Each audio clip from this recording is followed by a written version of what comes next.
حضرت عمر بہادر تھے تو بہادر لوگوں کو پسند بھی بڑا کرتے تھے۔ حضرت عبداللہ ابن زبیر چھوٹے تھے، بچوں کے ساتھ کھیل رہے تھے، اور یہ وہی حضرت عبداللہ ابن زبیر ہیں جو بعد میں امام حسین کے قاتلوں کے سامنے ڈٹ کے کھڑے ہو گئے۔ اپنے دوستوں کے ساتھ گلی میں کھیل رہے تھے، جناب عمر فاروق آ گئے۔ حضرت عمر فاروق کا جلال تھا، بچے ان کو دیکھ کے دوڑ گئے، حضرت عبداللہ ابن زبیر کھڑے ہیں۔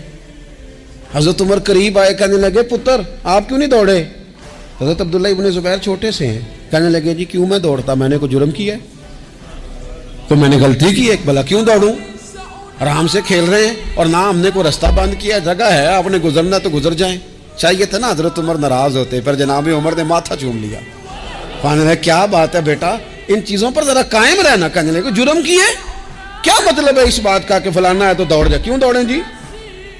تو ہم نے جو قوم کو سکھانا شروع کیا ہے نا، دیکھیں فقر اور چیز ہے، درویشی اور چیز ہے، سادگی، لیکن ظلم سہنا اور چیز ہے۔